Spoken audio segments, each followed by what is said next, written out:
Papa, tu pars demain. Les mots de mon fils résonnèrent dans la pièce comme un coup de tonnerre. Je levai les yeux de mon journal, croyant avoir mal entendu. À 75 ans, on peut parfois confondre les mots.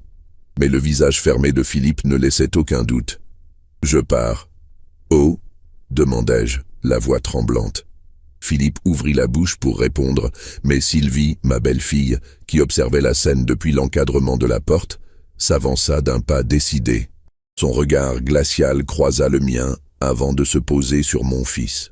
Un simple hochement de tête suffit pour que Philippe se taise immédiatement. « On en parlera plus tard », murmura-t-il avant de quitter précipitamment la pièce, Sylvie sur ses talons.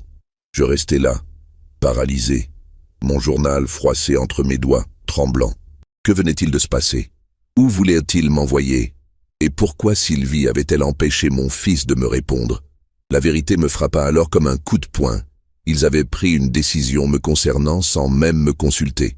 J'étais devenu quantité négligeable dans ma propre vie.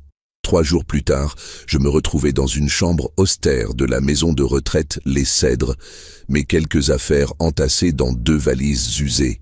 Mes protestations, mes larmes, mes supplications, rien n'avait fait fléchir Philippe et Sylvie. « C'est pour ton bien, papa », avait répété mon fils comme un automate, tandis que Sylvie acquiesçait en silence, un sourire satisfait aux lèvres. Le directeur de l'établissement, Monsieur Laurent, me regardait maintenant avec une compassion feinte. « Vous verrez, Monsieur Moreau, vous vous y plairez. Nous avons un excellent chef cuisinier et des activités très stimulantes. » Je ne répondis pas. À quoi bon? J'étais désormais un vieillard dont on disposait à sa guise, un meuble encombrant qu'on relègue au grenier. Mais ce que Philippe et Sylvie ignoraient, c'est que j'avais encore quelques cartes en main. Des cartes que je n'avais jamais voulu jouer, par amour pour mon fils. Mais l'amour, parfois, ne suffit pas. Je souhaiterais passer un appel téléphonique, dis-je à Monsieur Laurent, à mon notaire. Le regard surpris du directeur me confirma que je venais de reprendre un peu de pouvoir. Car oui, j'étais peut-être un vieil homme, mais j'étais aussi le propriétaire de la maison où vivaient mon fils et sa femme. Une maison dont le titre de propriété n'avait jamais été transféré. Une maison qui représentait toute ma vie, tous mes sacrifices. Et si Philippe et Sylvie croyaient pouvoir me jeter aux oubliettes aussi facilement, ils allaient découvrir qu'on ne se débarrasse pas d'un vieux loup, sans conséquence. Avant de continuer, inscrivez-vous sur la chaîne et dites-nous dans les commentaires de quelle région de France vous nous regardez. L'horloge de la cuisine indiquait 6h30 quand je me suis levé ce matin-là, fidèle à mon habitude depuis plus de 50 ans. La maison était encore plongée dans le silence. Philippe et Sylvie dormaient à l'étage, dans ce qui fut jadis la chambre que je partageais avec Élise. Mon épouse partit trop tôt. Je préparais mon café comme tous les matins, appréciant ce moment de solitude avant que la maison ne s'anime. Par la fenêtre, je pouvais voir le jardin que j'avais façonné de mes mains au fil des décennies. Chaque arbre, chaque plante racontait une histoire, un souvenir. Le grand pommier que j'avais planté à la naissance de Philippe, les rosiers qu'Élise aimait tant, le petit bassin que j'avais construit l'année dernière, malgré les protestations de Sylvie qui trouvait cela inutile et dangereux. Je sirotais mon café en contemplant ce petit coin de paradis. Ma vie était là, enracinée dans cette terre que j'avais tant aimée. Le craquement des marches de l'escalier m'annonça l'arrivée de Philippe. Il apparut dans l'encadrement de la porte, encore en pyjama, les cheveux en bataille. À 48 ans, mon fils commençait à grisonner aux tempes, une vision qui me rappelait cruellement le passage du temps. « Tu es déjà levé, papa ?» demanda-t-il surpris. « Comme tous les jours ?» répondis-je, en lui servant une tasse de café. Je n'ai jamais su faire la grasse matinée, même depuis que je suis à la retraite. Philippe s'installa face à moi, évitant soigneusement mon regard. Quelque chose n'allait pas, je le sentais. Mon fils avait toujours été un livre ouvert pour moi. « Il faut qu'on parle, papa », commença-t-il après un long silence. Mon cœur se serra. Ces 4 mots n'annonçaient jamais rien de bon. « Qu'y a-t-il, Philippe ?» Il hésita, tournant sa tasse entre ses mains comme un enfant pris en faute. « Sylvie et moi, on a réfléchi. Tu sais, depuis ta chute le mois dernier, une simple glissade dans la salle de bain. » L'interrompis-je. Ça peut arriver à n'importe qui. Justement, papa. À ton âge, ce genre d'accident peut avoir des conséquences graves. Tu vis seul dans cette partie de la maison, et si quelque chose t'arrivait pendant que nous sommes au travail? Je serrais les poings sous la table. J'avais 75 ans, certes, mais j'étais encore parfaitement autonome. Cette chute dont Philippe parlait n'était qu'un prétexte, j'en étais certain. Je vais très bien, affirmai-je avec plus de fermeté que nécessaire. Le médecin a dit que j'avais la santé d'un homme de 60 ans. Philippe soupira, passant une main lasse sur son visage. « Papa, tu pars demain. » Les mots tombèrent comme une sentence. Je restais figé, incapable de comprendre ce que mon fils venait de dire. « Je pars. »« Oh » parvins-je finalement à articuler. C'est à ce moment que Sylvie fit son entrée, comme si elle attendait dans l'ombre le moment propice pour intervenir. Grande, mince, toujours impeccablement coiffée et habillée malgré l'heure matinale, ma belle-fille incarnait cette élégance froide qui m'avait toujours mis mal à l'aise. Son regard se posa d'abord sur moi, puis sur Philippe. Je vis mon fils se raidir imperceptiblement. Ce simple échange silencieux me glaça le sang. « Bonjour Bernard », dit-elle de sa voix mélodieuse qui contrastait avec la dureté de son regard. « Je vois que vous êtes en pleine discussion. » Philippe se leva précipitamment, comme un élève pris en faute par son professeur. « J'expliquais à papa pour demain, » balbutia-t-il. Sylvie posa une main sur l'épaule de mon fils, un geste qui ressemblait davantage à une prise de possession qu'à une marque d'affection. « On en parlera plus tard, tous ensemble, » trancha-t-elle. « Philippe, tu vas être en retard au travail. » Mon fils acquiesça, soulagé d'échapper à cette conversation difficile.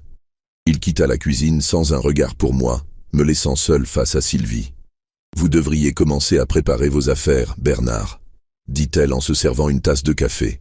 « N'emportez que l'essentiel. Les chambres là-bas ne sont pas très grandes. »« Les chambres? Où ?» demandai-je, la gorge nouée. Sylvie me dévisagea avec un mélange de surprise et d'agacement, comme si ma question était particulièrement stupide. « Philippe ne vous l'a pas dit ?» Un sourire froid étira ses lèvres. « La résidence Les Cèdres. C'est un établissement très réputé pour les personnes de votre âge qui ont besoin d'assistance. Une maison de retraite. » Il voulait m'envoyer en maison de retraite, sans me demander mon avis, sans même me consulter. « Je n'irai pas, » déclarai-je fermement. « Cette maison est à moi. J'y ai vécu toute ma vie adulte, j'y ai élevé mon fils, j'y resterai jusqu'à la fin. » Sylvie reposa sa tasse délicatement, comme si elle craignait de la briser entre ses doigts fins. « Ce n'est plus à vous de décider, Bernard.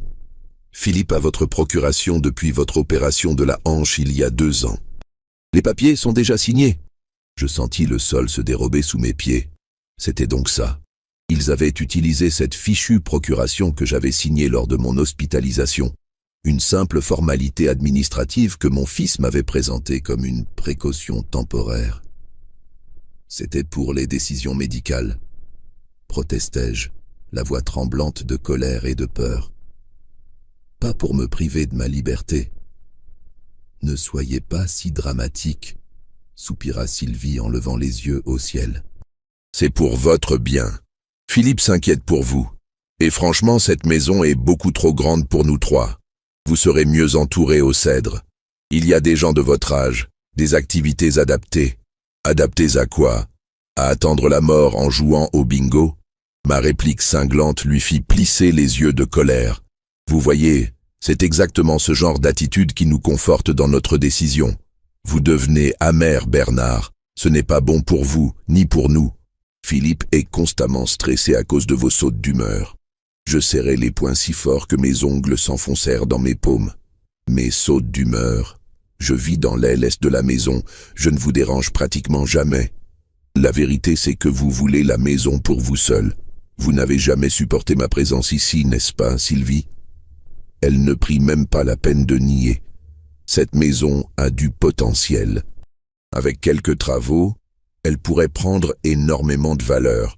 Philippe et moi avons des projets que votre présence complique. Au moins, les choses étaient claires. Je n'étais plus qu'un obstacle à leurs ambitions. Jamais je ne vous laisserai me chasser de chez moi, grondai-je.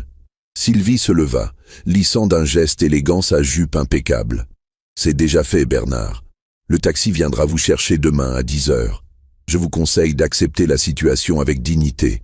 Pour Philippe. Elle quitta la pièce, me laissant seul avec ma rage et mon désespoir. Les mains tremblantes, je saisis mon téléphone. J'avais peu d'options, mais je n'allais pas me laisser faire sans combattre. Je composais le numéro de Maître Dubois, mon notaire depuis plus de 30 ans. Sa secrétaire me répondit qu'il était en rendez-vous, mais qu'il me rappellerait dans l'heure.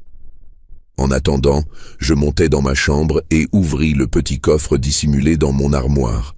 J'en sortis une enveloppe jaunie contenant le titre de propriété de la maison et le testament que j'avais rédigé 10 ans plus tôt, après la mort d'Élise. Je relus le document, le cœur lourd. J'y léguai tout à Philippe, mon fils unique, l'enfant que j'avais tant aimé et pour qui j'avais tout sacrifié. Comment en étions-nous arrivés là? À quel moment mon fils s'était-il transformé en cet homme faible, manipulé par une femme qui ne voyait en moi qu'un fardeau encombrant? Le téléphone sonna, me tirant de mes sombres pensées. C'était Maître Dubois. « Bernard, mon ami, comment allez-vous? Votre message avait l'air urgent. »« Charles, j'ai besoin de votre aide, » répondis-je, la voix brisée par l'émotion. « Mon fils et ma belle-fille veulent m'envoyer en maison de retraite. Demain. » Un silence suivit ma déclaration. « Contre votre volonté ?» demanda-t-il finalement, son ton professionnel reprenant le dessus. « Bien sûr, jamais je n'accepterai de quitter ma maison. Ils ont utilisé une procuration que j'avais donnée à Philippe lors de mon opération il y a 2 ans. » Je l'entendis soupirer à l'autre bout du fil. « Je vois. Cette procuration est-elle générale ou spécifique aux décisions médicales? Elle était censée être pour les questions médicales uniquement, mais... » Je m'interrompis, soudain incertain. Je ne sais pas exactement ce que j'ai signé. J'étais sous médicaments à l'hôpital. Je comprends. Écoutez Bernard, je vais vérifier cela immédiatement. J'ai une copie de tous vos documents dans votre dossier. Mais je dois vous prévenir. Si la procuration est générale et toujours valide, ils ont légalement le droit de prendre ce genre de décision en votre nom. Mon sang se glaça dans mes veines. Était-il possible que j'aie signé ma propre condamnation sans le savoir? Il doit y avoir un moyen de l'annuler, insistai-je. Je suis parfaitement lucide. Je n'ai besoin d'aucune tutelle. Bien sûr, Bernard. La procuration peut être révoquée à tout moment par un acte notarié. Je peux préparer les documents immédiatement. Pouvez-vous passer à mon étude cet après-midi? Oui, bien sûr, répondis-je soulagé. À quelle heure? Disons 15 heures. Cela me laisse le temps de préparer tout ce qu'il faut. Parfait. Et Charles? Merci. Je raccrochais un peu rassuré. Au moins, j'avais un allié, un plan d'action. Je n'étais pas totalement impuissant. Je descendis dans le jardin, mon refuge depuis toujours. L'air frais du matin me fit du bien, éclaircissant mes idées. Assis sur le banc près du bassin, je contemplais les nénuphars que j'avais plantés au printemps. Ils commençaient tout juste à fleurir, délicate touche de couleur sur l'eau calme. C'est là que Philippe me trouva 1 heure plus tard. Il s'approcha timidement, comme s'il craignait ma réaction. « Papa !» Je levai les yeux vers lui. Ce fils que je ne reconnaissais plus. « Tu es encore là? Je croyais que tu devais aller travailler. » Il s'assit à côté de moi, gardant une distance prudente. J'ai appelé pour dire que je serais en retard. Je voulais te parler, t'expliquer. « M'expliquer quoi, Philippe? Que tu as décidé de te débarrasser de moi comme d'un vieux meuble encombrant? Ta femme a été très claire à ce sujet. » Mon fils pâlit. « Ce n'est pas comme ça, papa. On veut juste que tu sois en sécurité. Les Cèdres est un endroit formidable, tu verras. » « Tu y es déjà allé ?»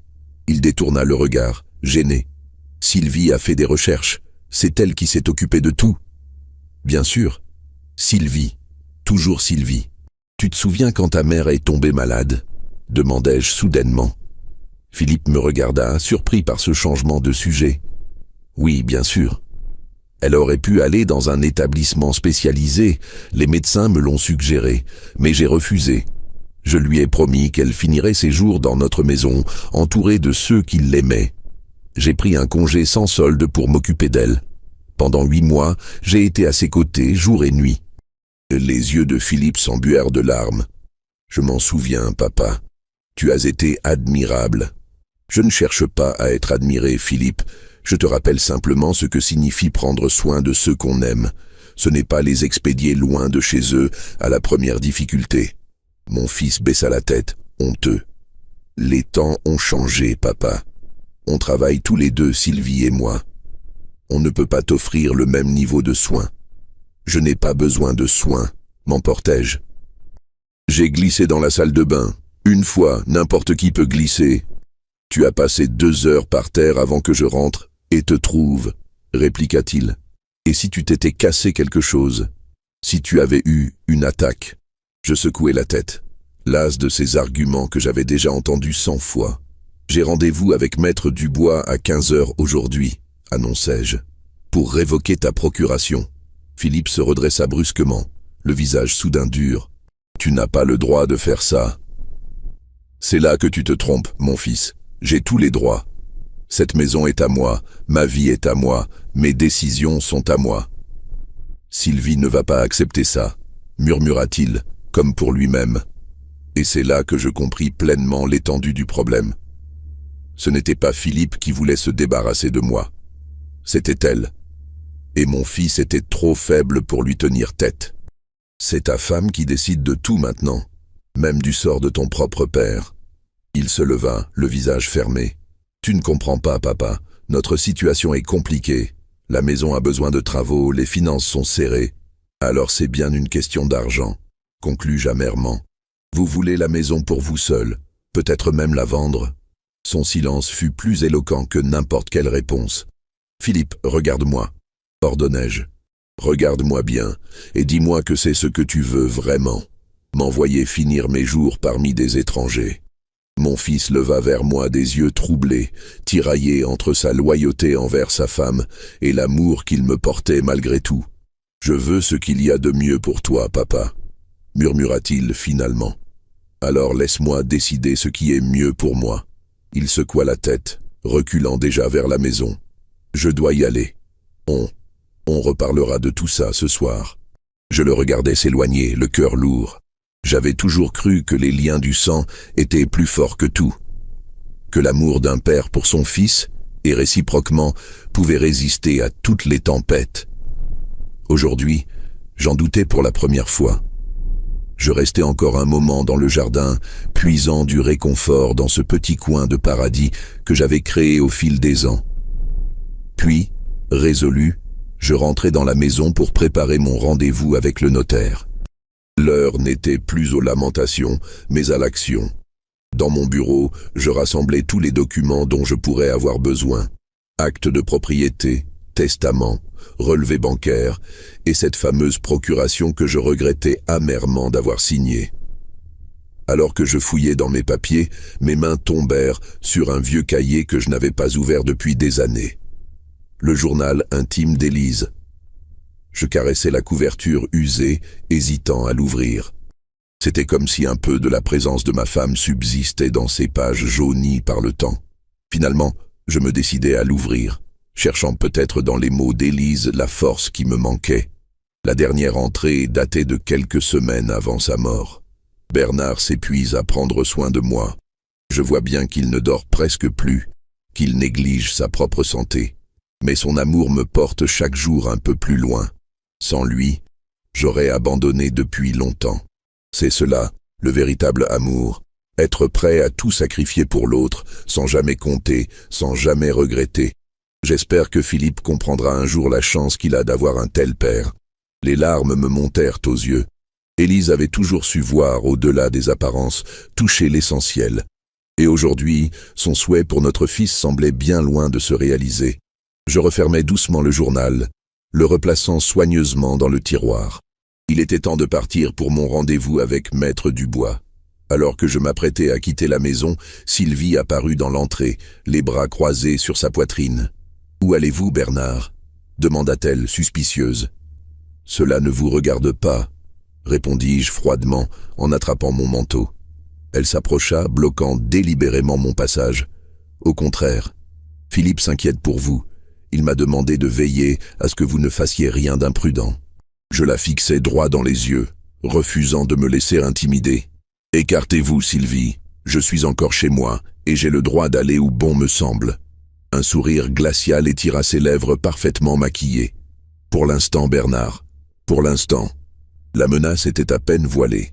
Je la contournai sans un mot supplémentaire et sortis de la maison, le cœur battant de colère et d'appréhension. Le cabinet de Maître Dubois se trouvait à 20 minutes à pied, une promenade que je faisais régulièrement pour me maintenir en forme. Alors que je marchais dans les rues familières de ce quartier où j'avais passé toute ma vie, je ne pouvais m'empêcher de me demander si c'était la dernière fois que j'empruntais ce chemin. L'idée même de quitter définitivement ces lieux me serrait la gorge. Charles Dubois m'accueillit chaleureusement dans son étude. À 68 ans, il était à peine plus jeune que moi, mais nous avions partagé bien des moments ensemble, professionnels et personnels. Il avait été l'ami d'Élise avant d'être mon notaire. « Bernard, mon vieil ami, » dit-il en me serrant la main avec force. « Asseyez-vous, je vous en prie, j'ai examiné votre dossier. » Son expression grave ne présageait rien de bon. « Alors ?» demandai-je, anxieux. « Cette procuration, peut-on l'annuler ?» Charles s'installa derrière son bureau, ajustant ses lunettes sur son nez. « J'ai une mauvaise nouvelle, Bernard. La procuration que vous avez signée est générale et durable. Elle donne à Philippe des pouvoirs étendus pour agir en votre nom, y compris pour des décisions concernant votre lieu de résidence. » Mon cœur se serra. « Mais je peux la révoquer, n'est-ce pas? Vous me l'avez dit au téléphone. »« En théorie, oui, mais il y a un problème. » Il marqua une pause, choisissant soigneusement ses mots. « Cette procuration contient une clause particulière. Elle ne peut être révoquée que si un médecin certifie que vous êtes mentalement apte à prendre vos propres décisions. » Je me figeai, incrédule. « Mais c'est absurde. Bien sûr que je suis apte. Vous me parlez. Vous pouvez constater que je suis parfaitement lucide. Je n'en doute pas une seconde, Bernard. Mais légalement, il nous faut ce certificat médical. Sans cela, toute tentative de révocation pourrait être contestée par Philippe. Ou plutôt par Sylvie. » Grinçai-je entre mes dents.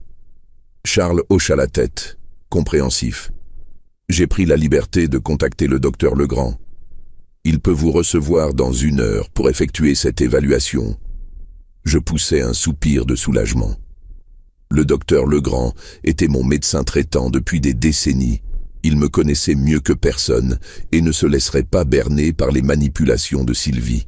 « Merci, Charles, vous êtes un véritable ami. » Il me tapota l'épaule avec affection. « Ne me remerciez pas trop vite. Même avec ce certificat, la bataille risque d'être difficile. Si Philippe et sa femme sont déterminés, ils pourraient contester le certificat, demander une contre-expertise. Peu importe, l'interrompis-je. Je me battrai jusqu'au bout. Cette maison, c'est toute ma vie. Les souvenirs d'Élise sont imprégnés dans chaque mur, chaque plante du jardin. » Charles me regarda avec une expression de profonde tristesse. « Je comprends, Bernard, vraiment. Mais parfois, il faut savoir lâcher prise pour préserver ce qui est vraiment important. » « Que voulez-vous dire ?» Il se pencha vers moi, les mains jointes sur son bureau. « Votre relation avec Philippe. Si vous entamez une guerre juridique contre votre fils, quel qu'en soit le résultat, votre lien pourrait être irrémédiablement brisé. » Ces paroles me frappèrent comme un coup de poing. Il avait raison, bien sûr. Philippe restait mon fils, ma seule famille. Étais-je prêt à tout sacrifier, même notre relation, pour rester dans cette maison? Réfléchissez-y, Bernard, poursuivit doucement Charles. En attendant, allons voir le docteur Legrand. Gardons toutes les options ouvertes. En quittant l'étude de Maître Dubois, je me sentais à la fois déterminé et profondément troublé. La route qui s'ouvrait devant moi était semée d'embûches et chaque choix comportait son lot de sacrifices. Mais une chose était certaine, je n'étais pas prêt à abandonner sans me battre. Pas encore. Si cette histoire vous a touché, n'oubliez pas de vous abonner à notre chaîne et dites-nous dans les commentaires si vous connaissez des situations similaires. De quelle région de France nous suivez-vous? Le cabinet du docteur Legrand n'avait pas changé depuis ma dernière visite. Même mobilier défraîchi, même diplôme jauni accroché au mur, même odeur d'antiseptique. À 72 ans, Georges Legrand aurait dû prendre sa retraite depuis longtemps, mais il continuait d'exercer par passion, disait-il. En réalité, je soupçonnais qu'il redoutait autant que moi l'inactivité forcée. « Bernard, mon ami !» s'exclama-t-il en me voyant entrer dans son bureau. Charles m'a expliqué la situation. Quelle histoire! Il me serra vigoureusement la main, puis m'invita à m'asseoir. « Alors comme ça, ton fils veut t'expédier au Cèdre ?» Il secoua la tête, visiblement contrarié. « Je connais cet endroit. Ce n'est pas un mouroir, loin de là, mais de là à y envoyer quelqu'un contre sa volonté. »« Peux-tu m'aider, Georges ?» demandai-je sans détour. « C'est pour ça que tu es là, non ?» Il sortit un dossier de son tiroir. « J'ai besoin de t'examiner, bien sûr, mais ce n'est qu'une formalité. Je te connais depuis plus de 40 ans, et à moins que tu ne te sois mis à halluciner des éléphants roses depuis ta dernière visite, je ne vois pas pourquoi tu ne serais pas apte à prendre tes propres décisions. » L'examen fut rapide, mais méthodique. Test cognitif, réflexe, tension artérielle, auscultation cardiaque. Georges ne laissa rien au hasard. « Parfait, » conclut-il en refermant mon dossier. « Tu es en meilleure forme que moi, vieux brigand. Je vais te rédiger ce certificat. » Pendant qu'il écrivait, je contemplais par la fenêtre la petite place du village. Des enfants jouaient à la marelle sous l'œil bienveillant de leurs grands-parents. C'était l'heure de la sortie d'école, ce moment de la journée où les générations se mêlaient naturellement. « Dis-moi, Georges, » demandai-je soudain, « tu as des petits-enfants, n'est-ce pas ?»« 5, répondit-il fièrement. « Et un 6e en route. Tu les vois souvent ?»« Aussi souvent que possible. » Pourquoi cette question? Je soupirai, le cœur lourd. Philippe et Sylvie n'ont pas d'enfants. Parfois, je me demande si les choses auraient été différentes avec des petits-enfants. Si j'aurais eu plus de valeur à leurs yeux. Georges reposa son stylo, me regardant par-dessus ses lunettes. « Bernard, ne te torture pas avec ce genre de questions. Ce qui se passe n'a rien à voir avec toi. C'est le problème de ton fils et de ta belle-fille. Les valeurs qu'ils ont choisi de suivre. » Il me tendit le certificat, encore frais d'encre. Voilà qui devrait suffire à mettre du bois. J'y ai inclus un rapport complet attestant de tes capacités cognitives et de ton autonomie. Si jamais Philippe et sa femme veulent contester, ils se heurteront à 40 ans d'observation médicale. Merci, Georges. Je ne sais pas comment te... Pas de ça entre nous, m'interrompit-il. Et tiens-moi au courant. Si tu as besoin d'un témoignage supplémentaire, je serai là. En retournant chez Maître Dubois, le certificat soigneusement rangé dans ma poche intérieure, je me sentais à la fois soulagé et anxieux. Une première bataille gagnée, certes, mais la guerre ne faisait que commencer. Et déjà, je redoutais les dommages collatéraux. Charles m'attendait dans son bureau, son visage s'éclaira en voyant le document que je lui tendais. « Excellent, je vais préparer l'acte de révocation immédiatement. » Il se mit à taper sur son ordinateur. « Je l'enverrai à Philippe par huissier dès demain matin. »« Par huissier ?» m'étonnai-je. « N'est-ce pas un peu drastique ?»« Bernard, » soupira Charles, « nous devons procéder dans les règles. La situation est déjà suffisamment tendue. Si nous commettons la moindre erreur de procédure, votre fils et sa femme pourraient s'y engouffrer. » Je hochai la tête résigné. Charles avait raison, bien sûr. Mais l'idée même d'entrer en guerre juridique contre mon propre fils me brisait le cœur. « Une fois cette procuration révoquée, que se passera-t-il » demandai-je. « Légalement, Philippe n'aura plus aucun pouvoir pour prendre des décisions en votre nom. L'inscription au Cèdre sera nulle et non avenue. Et pour la maison ?» Charles ôta ses lunettes, les essuyant méticuleusement avec un chiffon. « La maison est à vous, Bernard. Vous en êtes le seul propriétaire. Philippe et Sylvie y vivent à votre bon vouloir. Tu veux dire que je pourrais les expulser? Légalement, oui. » Il remit ses lunettes. « Mais est-ce vraiment ce que vous voulez ?» Cette question me hantrait longtemps. Bien sûr que non, je ne voulais pas expulser mon fils de la maison familiale. Mais qu'en était-il de Sylvie, cette femme qui avait transformé mon enfant en un étranger manipulable? « Une dernière chose, » ajouta Charles en me tendant un document à signer. Je vous conseille de modifier votre testament. Je le regardais, surpris. Mon testament? Mais j'ai toujours voulu que Philippe hérite de tout. Je comprends. Mais compte tenu des circonstances, peut-être devriez-vous envisager quelques garanties. Il avait raison, encore une fois.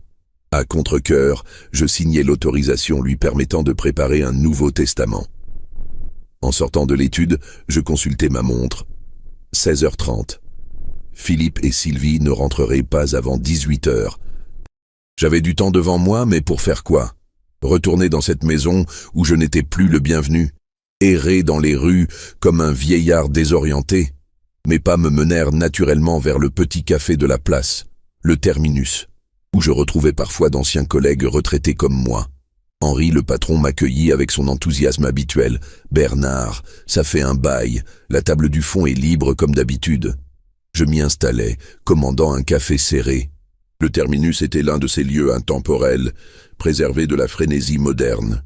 Le genre d'endroit où les conversations se déroulaient à voix basse, où personne ne vous dévisageait si vous restiez des heures devant une tasse vide.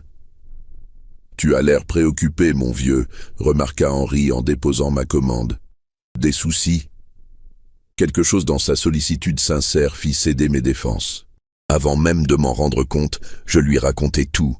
Philippe, Sylvie, la maison de retraite, la procuration, ma visite chez le notaire. Henri m'écouta sans m'interrompre, son visage buriné trahissant une compassion tranquille.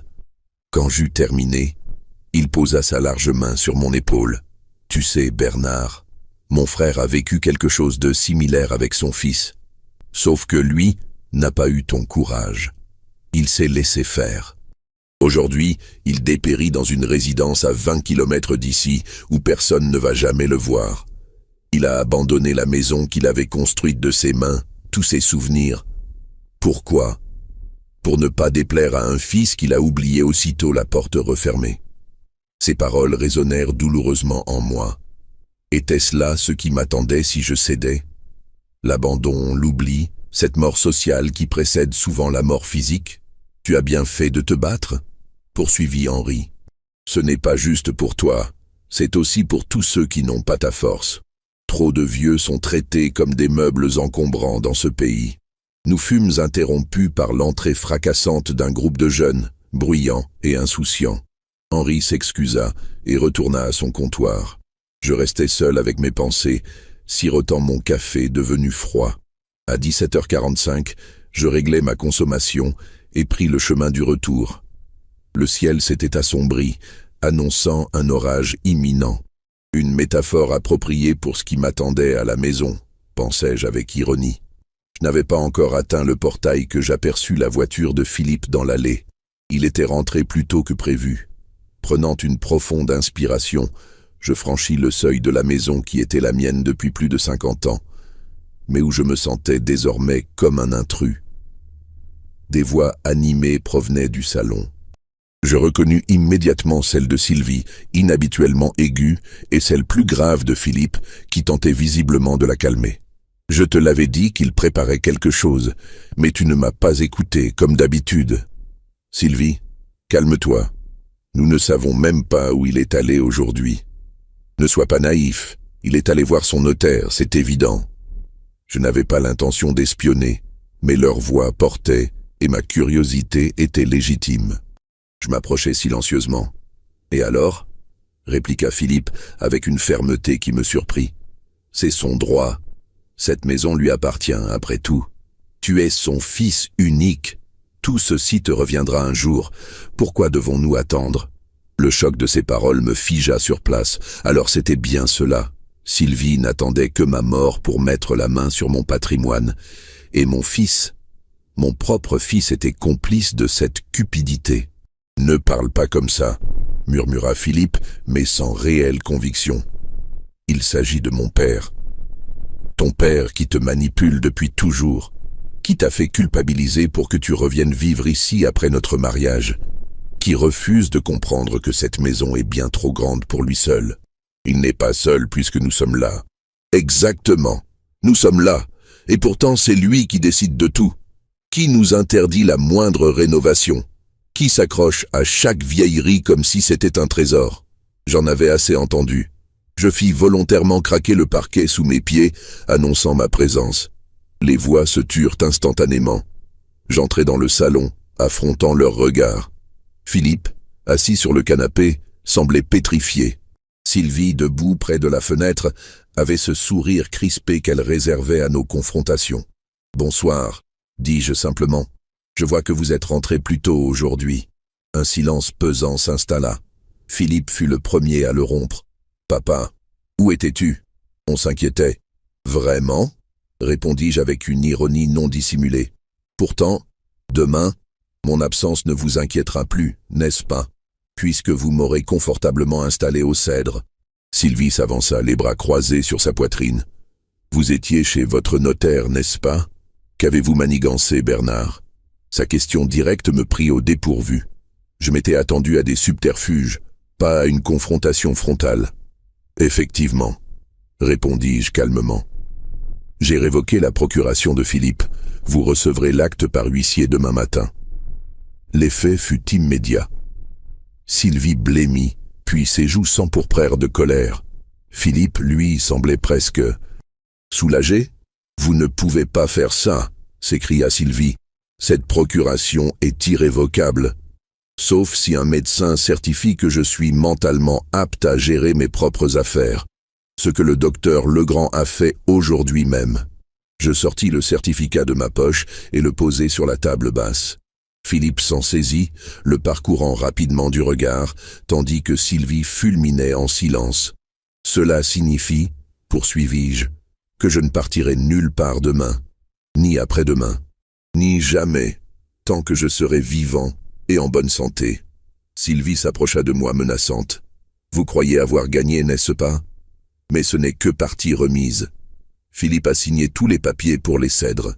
Nous avons versé un acompte non remboursable. » « C'est regrettable, » répondis-je, impassible. « Mais c'est votre problème, pas le mien. » Elle se tourna vers Philippe, exigeant son soutien d'un simple regard. Mon fils, tiraillé entre sa femme et moi, semblait sur le point de s'effondrer. « Papa » commença-t-il d'une voix hésitante. « Tu ne comprends pas. On voulait juste m'envoyer mourir ailleurs pour pouvoir transformer ma maison à votre guise, » l'interrompis-je. « Oh, j'ai parfaitement compris, au contraire. J'ai tout entendu de votre conversation. » Sylvie eut un rire nerveux. « Donc vous nous espionnez maintenant? Voilà qui prouve à quel point vous êtes devenu paranoïaque. Exactement ce que je disais à Philippe. Vous voyez, il devient incontrôlable. »« Il suffit, Sylvie, » intervint soudain Philippe d'une voix ferme qui nous surprit tous les deux. « Papa a raison.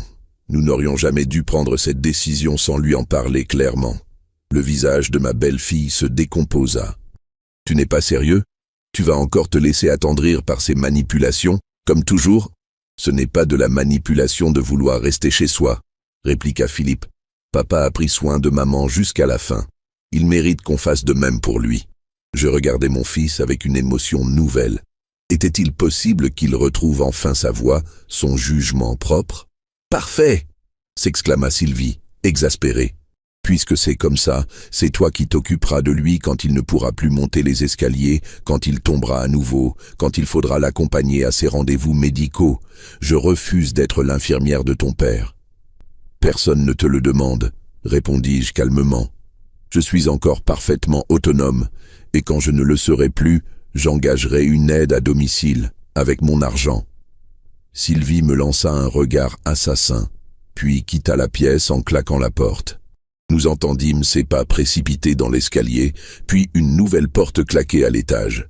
Philippe et moi restâmes seuls, face à face, dans un silence lourd de non-dits. Mon fils semblait soudain avoir vieilli de 10 ans. « Papa, je suis désolé, » dit-il finalement. « Je ne sais pas comment nous en sommes arrivés là. »« Moi non plus, Philippe. Moi non plus. » Il s'approcha de moi, hésitant, puis me prit maladroitement dans ses bras. C'était notre première étreinte depuis des années. Je sentis son corps secoué de sanglots silencieux. « J'ai eu si peur de te perdre, maman, » murmura-t-il. « Et maintenant j'ai failli te perdre aussi. »« Tu m'as appelé maman, » remarquai-je doucement. Il se recula, essuyant ses larmes, un sourire gêné aux lèvres. Vraiment, je n'ai pas fait attention. Ce n'est pas grave, ça montre simplement à quel point ta mère te manque encore. Nous nous assîmes côte à côte sur le canapé, comme autrefois, quand il venait me confier ses peines d'adolescent. Comment avons-nous pu laisser Sylvie nous séparer ainsi ? Demanda-t-il à voix basse. Ce n'est pas entièrement sa faute, répondis-je, soucieux d'équité malgré tout. J'aurais dû être plus ouvert à ses idées de changement. Cette maison est aussi la vôtre maintenant. Philippe secoua la tête. Non, papa, c'est ta maison. Sylvie le sait parfaitement. Elle voulait juste contrôler les choses, comme toujours. Un bruit de valise qu'on traîne nous fit lever la tête. Sylvie descendait l'escalier, une énorme valise à la main, son sac à main sur l'épaule. « Sylvie ?» s'étonna Philippe en se levant d'un bond. « Qu'est-ce que tu fais ?»« Ça ne se voit pas, » répliqua-t-elle froidement. « Je pars. Je refuse de vivre une minute de plus sous le même toit que ton père. »« Mais, où vas-tu ?»« Chez ma sœur, pour commencer. Ensuite, je trouverai un appartement.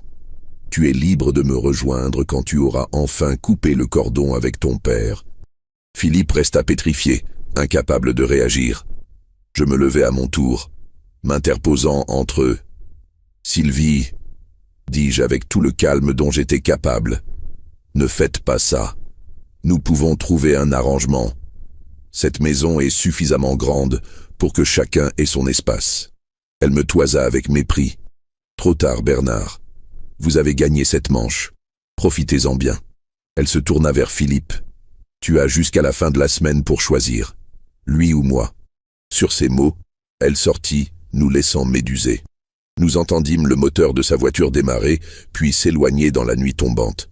Philippe s'effondra sur le canapé, le visage enfoui dans ses mains. « Qu'est-ce que je vais faire maintenant ?»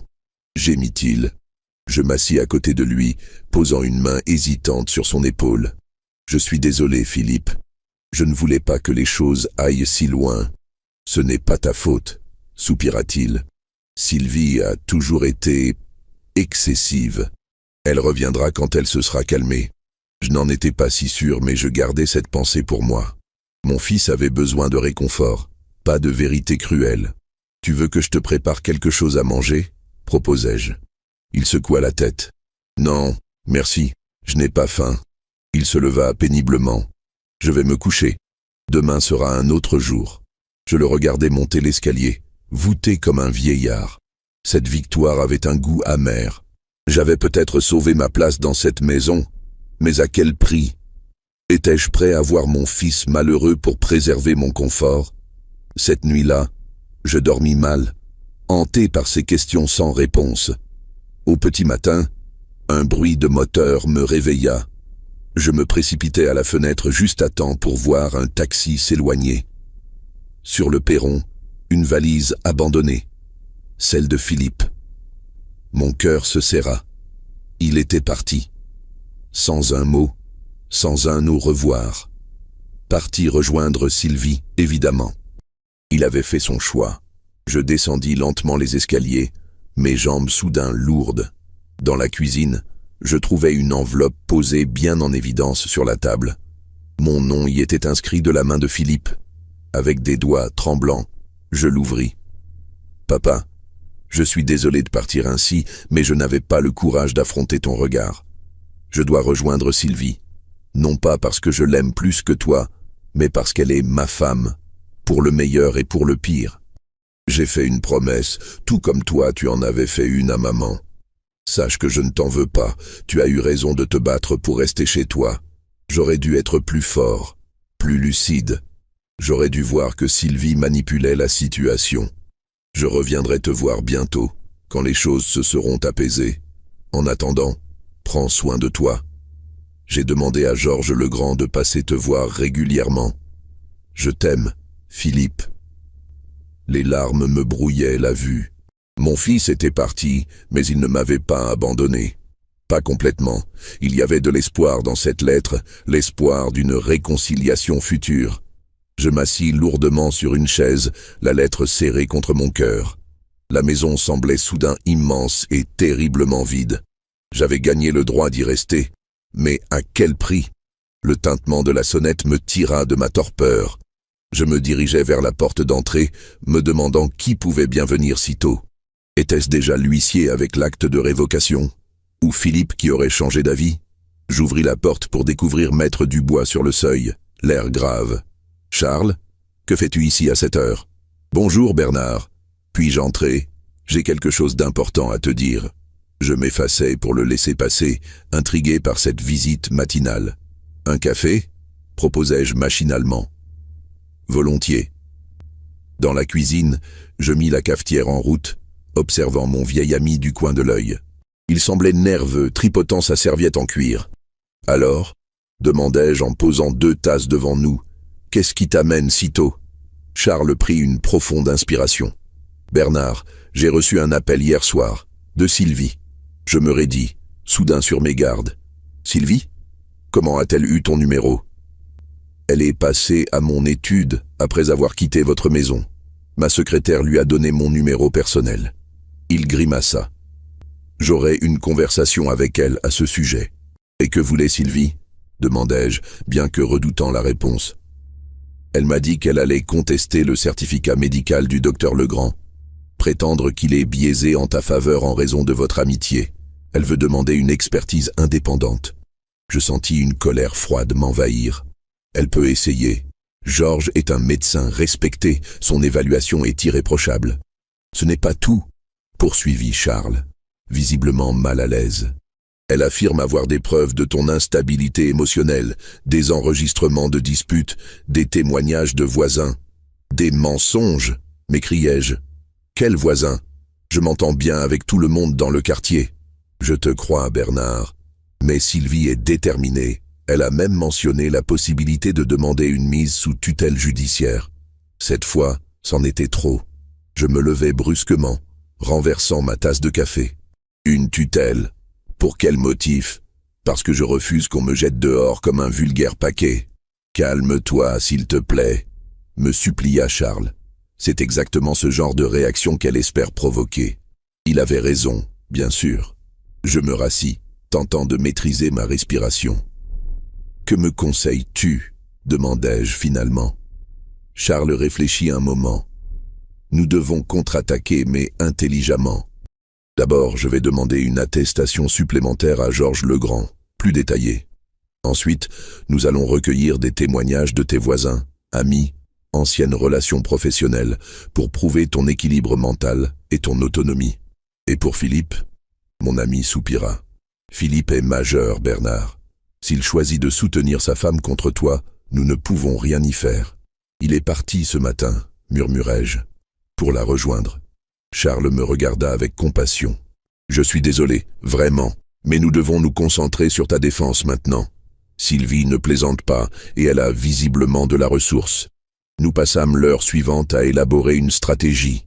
Charles était méthodique, professionnel, mais je sentais bien que cette affaire le touchait personnellement. Il avait connu Élise, m'avait vu élever Philippe, avait rédigé notre testament commun. Il était plus qu'un notaire. Il était le témoin de notre histoire familiale.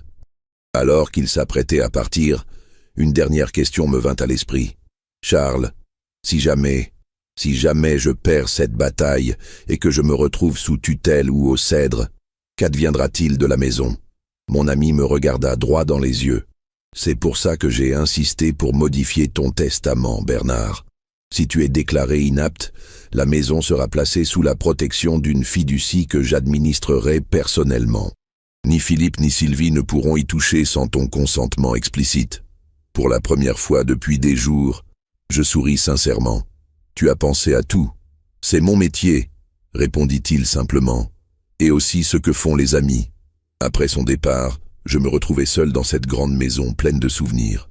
La bataille ne faisait que commencer, mais au moins, j'étais armé et déterminé. J'ouvris la fenêtre de la cuisine, laissant entrer l'air frais du matin. Dans le jardin, les roses qu'Élise aimait tant étaient en pleine floraison. Un signe peut-être, un rappel que même dans les moments les plus sombres, la beauté persiste. Je sortis dans le jardin. humant leur parfum délicat. Et soudain, une certitude m'envahit. Je ne me battais pas seulement pour moi, mais aussi pour Élise, pour nos souvenirs, pour tout ce que nous avions construit ensemble.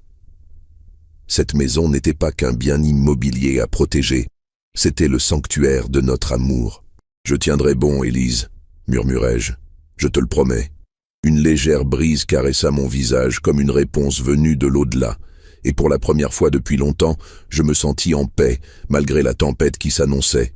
Une semaine passa, puis 2. Je n'avais pas de nouvelles de Philippe, seulement des appels de Charles Dubois qui me tenaient informé de la situation juridique. Sylvie n'avait pas chômé. Comme promis, elle avait contesté le certificat médical du docteur Legrand et demandé une expertise indépendante. Le juge des tutelles, heureusement, avait rejeté cette demande, la jugeant infondée en l'absence d'éléments concrets suggérant mon incapacité. Une première victoire, m'avait dit Charles au téléphone. Mais Sylvie ne s'arrêtera pas là. Elle a engagé un avocat spécialisé en droit de la famille. Je passais mes journées à entretenir le jardin, à lire, à recevoir les visites de Georges Legrand et d'Henri qui venaient prendre de mes nouvelles. La solitude ne me pesait pas tant que ça. Après tout, j'avais vécu seul pendant des années après la mort d'Élise, avant que Philippe et Sylvie ne s'installent dans l'aile ouest de la maison. Ce qui me manquait, c'était mon fils. Malgré sa trahison, malgré sa faiblesse face à Sylvie, il restait mon enfant, la chair de ma chair. Je me surprenais à guetter le bruit de sa voiture dans l'allée, à tendre l'oreille au moindre son ressemblant à ses pas. Un matin, alors que je prenais mon petit déjeuner sur la terrasse, j'entendis le crissement de pneus sur le gravier. Mon cœur fit un bond. Était-ce Philippe qui revenait enfin? Je me levai précipitamment, renversant ma tasse de café. Ce n'était pas la voiture de mon fils, mais celle d'une femme que je n'avais jamais vue. Élégante, la soixantaine distinguée, elle s'avança vers moi d'un pas assuré. « Monsieur Moreau, Bernard Moreau ?»« C'est moi, » répondis-je intrigué. « À qui ai-je l'honneur ?»« Hélène Dufresne, je suis assistante sociale, mandatée par le juge des tutelles pour évaluer votre situation. » Mon sang se glaça. Ainsi, Sylvie avait tout de même réussi à lancer une procédure. « Je n'ai pas été informée de cette visite, » protestai-je. « C'est normal, » répondit-elle avec un sourire professionnel. « Ces visites sont généralement inopinées pour refléter au mieux la réalité quotidienne. » Je l'invitai à entrer, masquant mon inquiétude derrière une politesse forcée. Elle refusa le café que je lui proposais et sortit un dossier de sa sacoche. « Monsieur Moreau, je vais être franche avec vous. Votre belle-fille, Madame Sylvie Moreau, a déposé une demande de mise sous tutelle vous concernant. Elle allègue que vous souffrez de troubles cognitifs compromettant votre autonomie et votre jugement. » « C'est absurde, m'indignai-je. J'ai un certificat médical du docteur Legrand attestant de mes pleines capacités mentales. »« Je sais, » acquiesça-t-elle calmement. « Je l'ai dans votre dossier. Mais Madame Moreau conteste sa validité, arguant que le docteur Legrand est un ami personnel et donc partial. Et mon fils, qu'en dit-il ? » Une ombre passa sur le visage de Madame Dufresne. « Votre fils soutient la demande de son épouse. » Ce coup-là était le plus dur à encaisser. Philippe, mon propre fils, cherchait activement à me faire déclarer incapable. La trahison était complète. « Je vois, » murmurai-je, la gorge serrée. « Monsieur Moreau, je suis ici pour former ma propre opinion, indépendante de ces allégations. Je vais vous poser quelques questions, observer comment vous vivez et rédiger un rapport pour le juge. Seriez-vous d'accord pour me faire visiter votre maison ? » J'acceptais, bien sûr. Qu'avais-je à cacher ? Ma maison était propre et bien entretenue, malgré son âge vénérable. Je l'accompagnais de pièce en pièce, répondant à ses questions sur ma routine quotidienne, mes activités, mes relations sociales. Elle prenait des notes, observait tout. Le contenu de mon réfrigérateur, l'organisation de mes médicaments, l'état de ma salle de bain où j'avais fait installer une barre d'appui après ma fameuse chute. « Vous vivez seul depuis combien de temps ?» demanda-t-elle alors que nous retournions dans le salon. Techniquement, je ne vivais pas seul jusqu'à récemment. Mon fils et sa femme occupaient l'aile ouest. Mais avant leur emménagement, j'ai vécu seul pendant 12 ans après le décès de mon épouse. Et vous vous en sortiez bien? Parfaitement. Je m'occupe de mon jardin, je fais mes courses, je paie mes factures. J'ai même appris à utiliser un ordinateur pour rester en contact avec d'anciens collègues. Elle hocha la tête, prenant note de mes réponses sans laisser transparaître son opinion. Monsieur Moreau, pourriez-vous me parler de cette chute que votre belle-fille a mentionnée? Celle qui aurait déclenché leur inquiétude? Je lui racontai l'incident en détail, sans rien omettre. Ma glissade sur le carrelage humide de la salle de bain, mon genou qui avait heurté le rebord de la baignoire, mon impossibilité de me relever immédiatement à cause de la douleur. J'ai attendu que la douleur s'estompe un peu, puis j'ai rampé jusqu'à mon téléphone dans la chambre. Mais avant que je puisse appeler qui que ce soit, Philippe est rentré et m'a trouvé. Combien de temps êtes-vous resté au sol?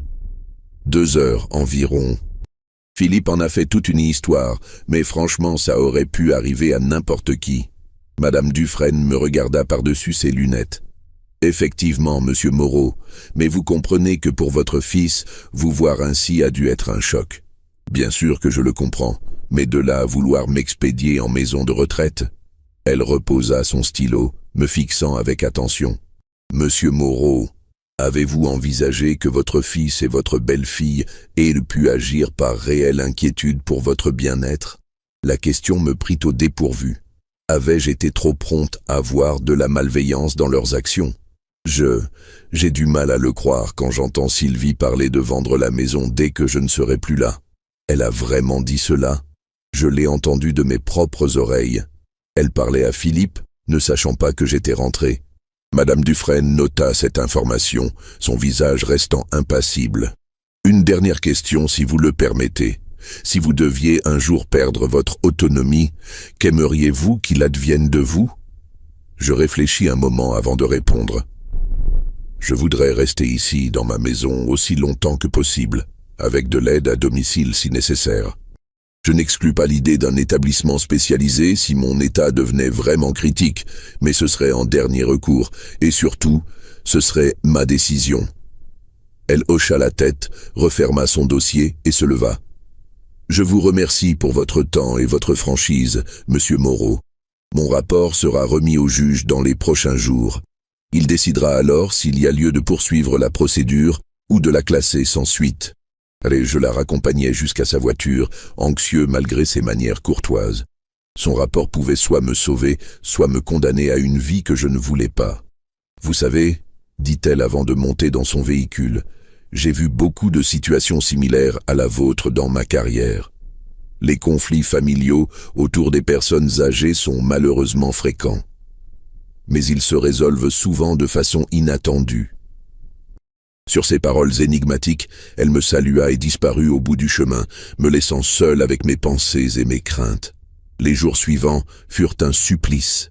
J'attendais le verdict comme un condamné sa sentence. Charles Dubois m'appelait quotidiennement, tentant de me rassurer, mais je sentais bien qu'il était lui aussi inquiet. Un matin, alors que je m'occupais distraitement de mes rosiers, j'entendis une voiture s'engager dans l'allée. Cette fois, je reconnus immédiatement celle de Philippe. Mon cœur fit un bond dans ma poitrine. Venait-il m'annoncer le résultat de la procédure? Ou simplement prendre des nouvelles après ces semaines de silence? Je me redressai, essuyant mes mains terreuses sur mon pantalon de jardinage. Philippe sortit de sa voiture, l'air fatigué, les traits tirés.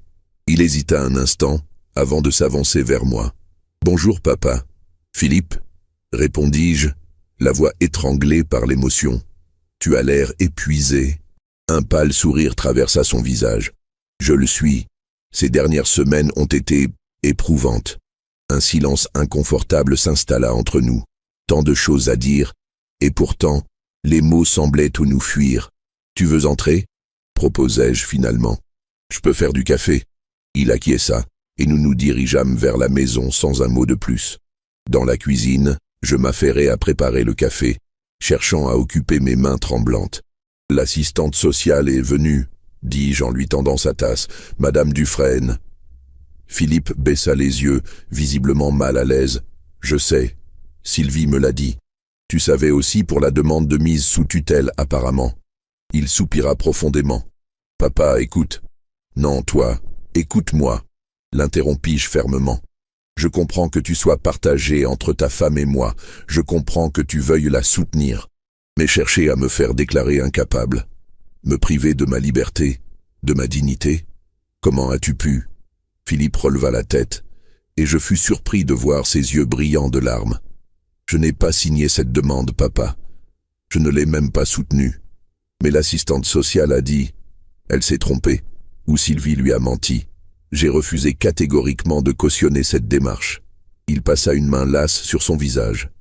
C'est d'ailleurs pour ça que Sylvie et moi, c'est fini. La nouvelle me laissa sans voix. Philippe et Sylvie séparés, après 10 ans de mariage? Que s'est-il passé? Demandai-je doucement. Philippe but une gorgée de café avant de répondre. Quand je suis parti ce matin-là, j'étais déchiré. Je t'avais laissé une lettre, tu t'en souviens? Bien sûr, tu disais que tu devais rejoindre Sylvie, que tu avais fait une promesse. Et je l'ai fait, je l'ai rejointe chez sa sœur. Mais plus les jours passaient, plus je réalisais que notre mariage était basé sur, je ne sais pas, sa domination et ma soumission. Elle a toujours pris les décisions importantes et j'ai toujours acquiescé. Il fit tourner sa tasse entre ses mains, cherchant ses mots. Quand elle m'a annoncé qu'elle avait engagé un avocat pour demander ta mise sous tutelle, j'ai refusé de la suivre. Pour la première fois de notre mariage, j'ai dit non. Elle est entrée dans une colère noire, m'accusant de choisir mon père manipulateur plutôt qu'elle. Je suis désolé, murmurai-je, sincèrement peiné pour lui malgré tout. Ne le sois pas. Cette crise a simplement révélé ce qui couvait depuis longtemps. Sylvie et moi, nous n'étions plus heureux ensemble depuis des années. Elle étouffait ma personnalité, mes aspirations. Je ne m'en rendais pas compte avant de te voir te battre pour ton indépendance avec tant de courage. Ces mots me touchèrent profondément. Ainsi, mon combat avait eu des répercussions inattendues, révélant à mon fils sa propre situation d'emprise. Qu'allez-vous faire maintenant? Nous allons divorcer, répondit-il simplement. J'ai déjà consulté un avocat. Sylvie est furieuse, bien sûr. Elle ne s'attendait pas à ce que je me rebelle après toutes ces années de docilité. Et pour la maison de retraite? La tutelle? Philippe eut un sourire rassurant. La procédure est abandonnée, papa. Sylvie a retiré sa demande hier, sur conseil de son avocat. Apparemment, le rapport de Madame Dufresne était très favorable, et ils ont compris qu'ils n'avaient aucune chance. Un immense soulagement m'envahit. La bataille était terminée, et j'avais gagné. Et toi? Demandai-je. Où vas-tu vivre maintenant? Philippe hésita, soudain mal à l'aise. J'ai pris une chambre d'hôtel pour l'instant. Je cherche un appartement, mais avec le marché immobilier actuel, tu pourrais revenir ici, proposai-je spontanément. L'aile ouest est vide maintenant, et c'est aussi ta maison. Mon fils me regarda avec surprise, puis gratitude. Tu serais d'accord, après tout ce qui s'est passé? Philippe, tu es mon fils. Malgré nos différends, malgré ces dernières semaines, rien ne changera jamais cela. Les larmes qu'il retenait depuis son arrivée coulèrent librement sur ses joues. Je me levai et le pris dans mes bras, comme lorsqu'il était enfant. Nous restâmes ainsi un long moment, laissant les émotions nous submerger. Quand nous nous séparâmes enfin, Philippe essuya ses yeux d'un revers de main, un peu gêné de s'être ainsi laissé aller. « Merci, papa. Je ne mérite pas ta générosité. Ne dis pas de bêtises. On fait tous des erreurs. L'important, c'est d'en tirer des leçons. » Il hocha la tête, puis son regard se posa sur les photos encadrées, accrochées au mur de la cuisine. Des souvenirs de famille. Élise et moi le jour de notre mariage. Philippe à sa remise de diplôme. Les 3 générations réunies lors du dernier Noël, avant la maladie d'Élise. « Tu sais ce qui me manque le plus ?» dit-il doucement. « Les dimanches d'autrefois. Quand maman préparait son fameux rôti, que la maison sentait bon et qu'on passait l'après-midi à jouer aux cartes ou à regarder un vieux film. Sylvie a toujours détesté ces traditions. Elle trouvait ça petit bourgeois et ennuyeux. Je souris. Nostalgique moi aussi. On pourrait les reprendre ces dimanches en famille. Qu'en dis-tu? Le visage de Philippe s'illumina. J'adorerais ça. Les semaines suivantes marquèrent un nouveau départ pour nous. Philippe s'installa dans l'aile ouest, comme avant, mais notre relation avait changé. Il n'était plus le fils soumis à l'influence de sa femme, et j'avais appris à respecter son indépendance, ses choix. Nous retrouvâmes le plaisir de partager des moments simples, jardiner ensemble, cuisiner, discuter de tout et de rien. Philippe semblait renaître loin de l'emprise de Sylvie, redécouvrant des passions qu'il avait abandonnées pour elle.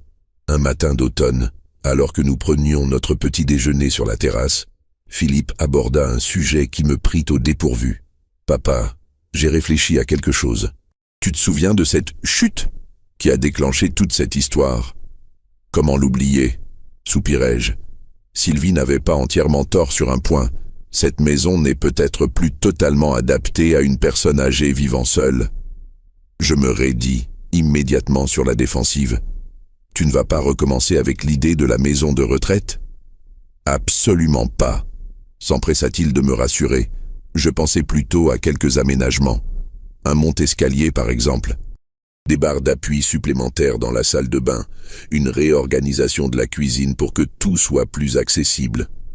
Je méditais sa proposition. Elle était sensée, préventive plutôt que réactive. Tu as raison, concédai-je finalement. Ce serait prudent. Mais qui s'occuperait de ces travaux et le coût? J'ai des économies, répondit Philippe, et j'aimerais le faire pour toi. Pour nous, en fait. Pour que tu puisses rester ici aussi longtemps que possible, en sécurité. Son offre me toucha profondément. C'était si différent de l'approche de Sylvie. Non pas m'évincer pour rénover la maison à son goût, mais adapter mon environnement pour me permettre d'y rester. J'accepte, dis-je simplement, à condition que tu me laisses participer financièrement. Je ne suis pas encore ruiné, tu sais. Philippe éclata de rire, ce rire sincère qui m'avait tant manqué. Marché conclu. Les travaux commencèrent dès la semaine suivante. Entre-temps, une autre surprise nous attendait. Charles Dubois, lors d'une visite pour finaliser mon Nouveau Testament, m'annonça une nouvelle surprenante. Sylvie a déménagé. Elle a quitté la région. Comment le sais-tu? Demandai-je étonné. Le petit village que nous habitons n'a pas de secret, Bernard. Apparemment, elle a accepté un poste dans une grande entreprise à Lyon. Un nouveau départ, selon ses propres termes. Philippe accueillit la nouvelle avec un soulagement évident. La menace s'éloignait définitivement. La vie reprit son cours, plus sereine que jamais.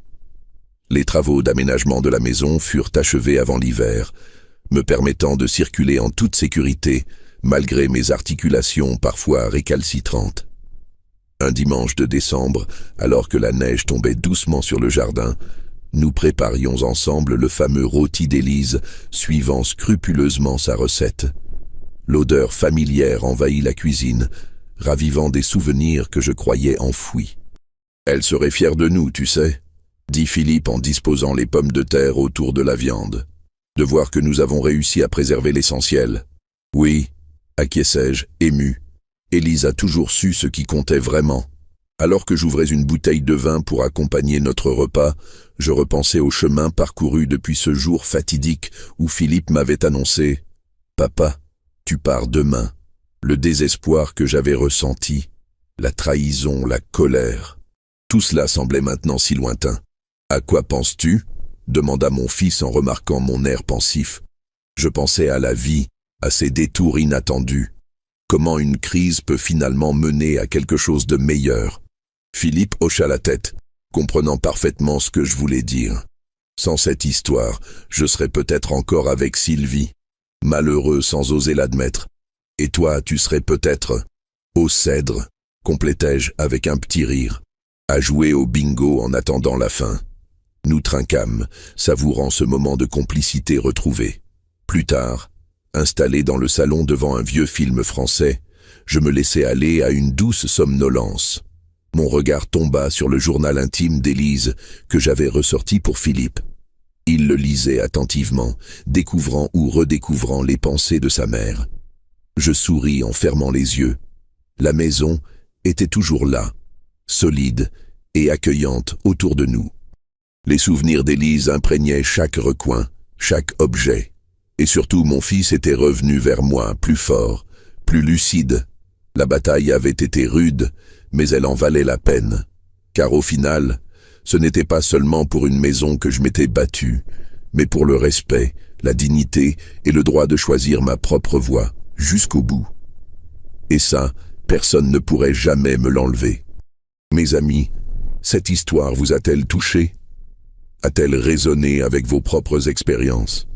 Je tiens à vous remercier du fond du cœur pour avoir suivi cette aventure jusqu'au bout. Vos commentaires et votre soutien sont ma plus belle récompense. N'oubliez pas de vous abonner si ce n'est pas déjà fait et de partager ce récit avec vos proches. À bientôt pour de nouvelles histoires qui, je l'espère, toucheront votre cœur comme celle-ci. De quelle région nous suivez-vous ?